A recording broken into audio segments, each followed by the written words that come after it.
산재 불승인 사유 탑5. 업무 때문에 발생한 사고나 질병인지 알 수 없다. 두 번째 사유는 상병이 확인되지 않는 경우. 이런 경우를 어떻게 대처하셔야 하느냐?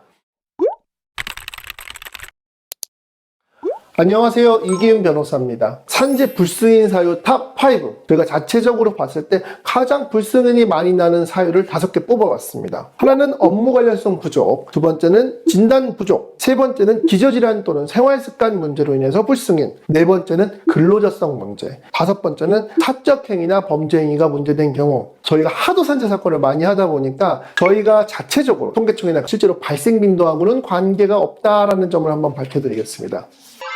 자, 그럼 이런 5가지 불승인 사유 어떻게 대처하면 되는지 간략하게 말씀 한번 드리겠습니다. 먼저 업무 관련성 부족. 업무 때문에 발생한 사고나 질병인지 알 수 없다. 이게 가장 많지는 않을 텐데 솔직히 가장 어려운 축에 속합니다. 예를 들면은 재해자가 느끼기에는 무거운 걸 자꾸 들다가 허리 디스크가 발생했다라고 하는데 근로복지공단에서는 55세, 60세쯤 되셨으니까 그냥 원래 생길 만한 게 생긴 거예요 라고 판정을 해버리는 경우입니다. 이런 불승인 사유에 대해서 대처하는 방법은 업무에 대해서 집중하시는 게 좋을 것 같아요. 동영상, 사진, 동료 근로자의 진술서 등을 통해서 실제로 업무의 내용을 보여주고 업무가 얼마나 힘들었고 얼마나 장기간이었으며 얼마나 부담이 됐는지를 다각도로 보여주는 겁니다. 그리지만 마치 영상으로까지 이해될 정도로 아주 정밀하고 정확하게 구체적으로 보여주는 것이 중요합니다. 두 번째 사유는 진단 부족, 즉 상병이 확인되지 않는 경우가 있습니다. 분명히 아프고 주치의는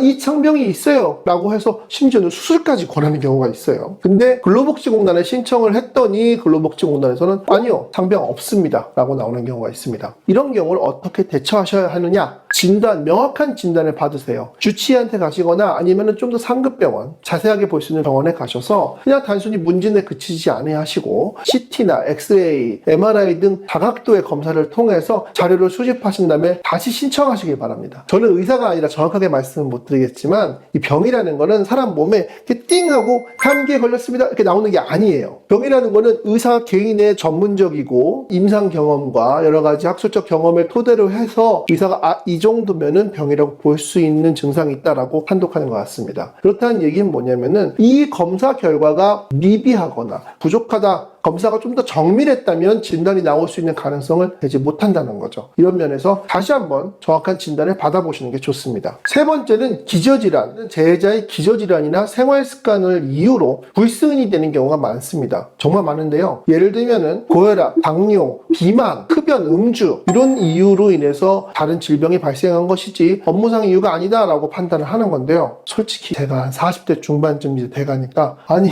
성인 남성 이 나이쯤 돼서 고혈압, 비만 없는 사람 저는 없다고 봐요. 그리고 있으면은 진짜 부러워요. 어떻게 없지? 어떻게 걸리는 거예요?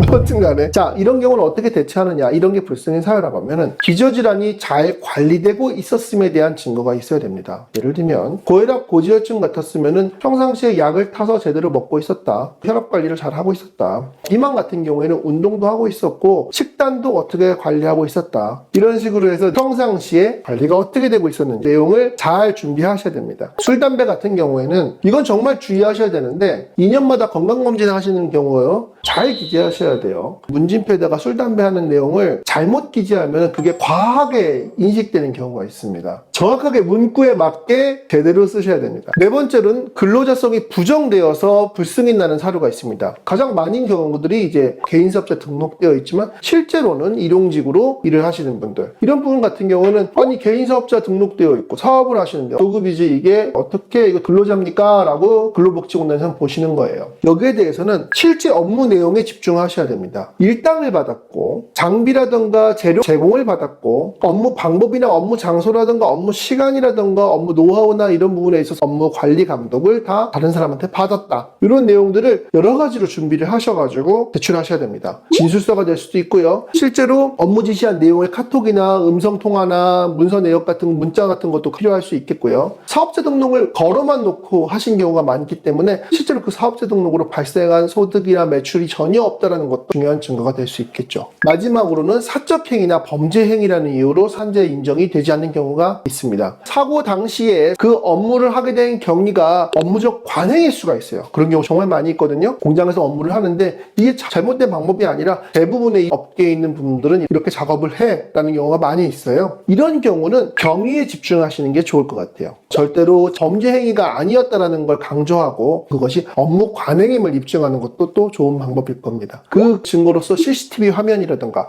사업주의 진술서라든가 목격자의 진술서 같은 거를 보강을 하시면 되겠습니다. 그리고 유사 사례에 대한 법리 검토가 이 부분에서도 필요할 것 같아요. 특히 교통사고에서 많이 벌어지는데요. 예를 들면 교통사고에서 업무 중 도로교통법을 위반한 경우, 이때의 경우는 법을 위반했기 때문에 범죄이고 범죄 행위이기 때문에 산재가 불승인되는 경우가 많은데요. 이 교통사고라는 게 생각보다 빈번하기 때문에 이런 경우는 사례가 굉장히 많아요. 유사 사례에 대한 판례 검토에 따라서 법리적인 의견을 준비하셔서 제출하시는 게 좋을 것 같습니다.